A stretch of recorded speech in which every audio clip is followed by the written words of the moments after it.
progressivement, j'ai vu rétrécir mon périmètre de marche. Alors qu'avant, on faisait des grandes marches, 20 km, 25 km, des gros sacs à dos en montagne et tout.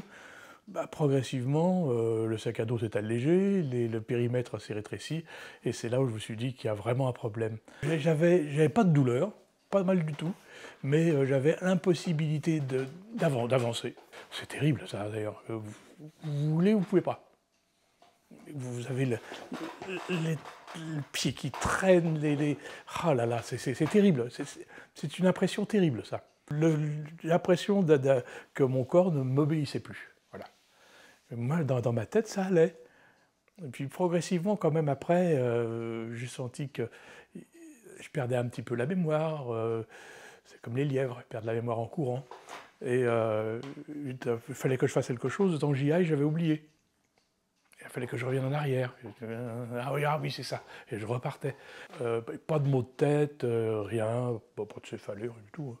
Et non, ça allait, sauf que je bloquais. Du fait de mon métier, vous savez, quand on fait des massages, on est debout, hein, on n'est pas allongé sur la table à côté du patient. Donc j'étais habitué aux longues périodes debout. Et puis bon, bah là, je ne pouvais plus.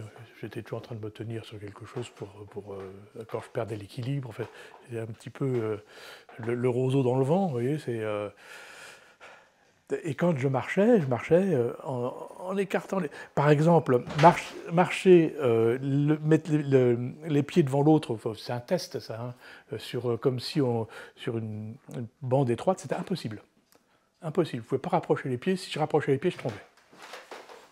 Et c'est terrible, ça. De se sentir diminué comme ça, c'est terrible. Je n'en avais plus la force. Et puis je voyais bien dans le regard des autres, hein, ils le voyaient bien aussi. Et ça, c'est terrible. Et alors, la cerise sur le gâteau, c'est quand je me suis fait pipi dessus. Oh, si vous saviez, là, mon âme m'est tombée aux pieds. Ça a été une grande souffrance. Incontrôlable. Là, c'était collé. C'était envie, on fait. Je sentais vraiment... Je glissais progressivement. Il faut consulter et bien expliquer ce qui vous arrive. C'est une affection qui est malheureusement méconnue et qui apparemment, d'après ce que j'ai compris, touche beaucoup de personnes du troisième âge, mais pas forcément. Et il faut insister.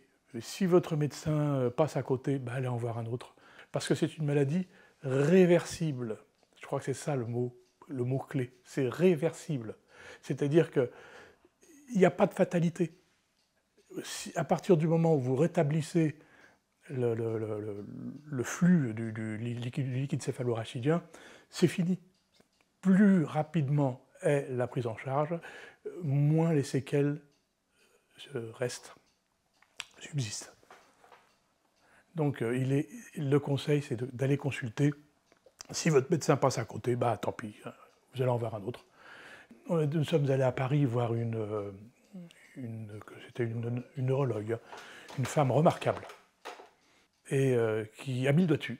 Elle dit, pour moi, vous avez une HPN. Donc là, elle m'a envoyé chez un spécialiste. On m'a dit que c'était un défaut d'évacuation du liquide céphalorachidien, et ça comprime certaines fonctions cérébrales, donc avec une diminution de tout ce qui est relation avec l'extérieur. Oui, donc c'est l'hôpital qui m'a après envoyé chez... Il explique, il m'a amené une valve là, il dit voilà comment c'est, on va faire un trou à cet endroit-là, on va la mettre là, on passe avec la sous-clavière, je crois que c'est l'artère sous-clavière, descend directement à quel endroit, je crois, c'est atrial. Bon. Et donc, et puis bon, bah, l'excès de LCR, bah, au lieu de gonfler, bah, ça s'en va dans la circulation sanguine. J'ai vraiment été soutenu, maintenant avec le recul, je m'en rends compte. Et puis bon, bah, maintenant ils sont heureux de voir que j'émerge un petit peu, que je sors de la tête de l'eau. C'est une sacrée réussite de la chirurgie moderne, et je ne suis pas du tout certain que je m'en serais tiré si j'avais eu 10 ans de moins et 10 ans de moins d'expérience de la chirurgie. Et il a mis un ajustement générique, en fait, et on est revenu après, non, c'est bon. Et d'avoir posé le diagnostic déjà, d'HPN et de dire que c'est réversible, que ça peut se soigner, que c'est réversible, déjà, là, avant l'intervention, ça allait déjà mieux. Et j'avais hâte d'y aller. J'avais une confiance, comme toujours, extrême vis-à-vis de mon épouse, qui m'a toujours surveillé comme le lait sur le feu. Et donc je savais que de toute façon, quand elle tient un os, elle ne lâche plus. Et que de toute façon, elle allait trouver.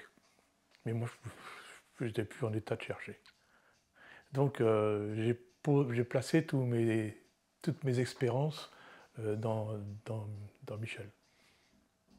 Mais c'était une maladie qui est tellement peu connue, qui demanderait à être très connue d'ailleurs, que je pardonne à ces gens qui passent à côté. Je me suis senti mieux avant tout traitement, avant toute consultation, lorsqu'on a mis le doigt sur les causes de ma maladie. Je me suis dit, bon, ça va, je sais qu'on se rend compte que je ne le fais pas exprès.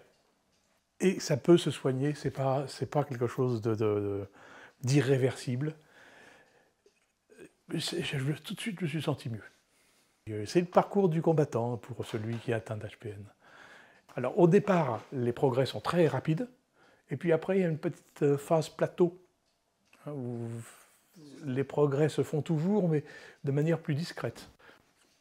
Déjà, pour mon envie de pouvoir bouger, de me déplacer, de marcher, ça aussi, c'est un signe que je suis le seul à connaître. Et maintenant, quand je descends des escaliers, je ne cherche plus forcément la rampe. J'ai retrouvé l'équilibre.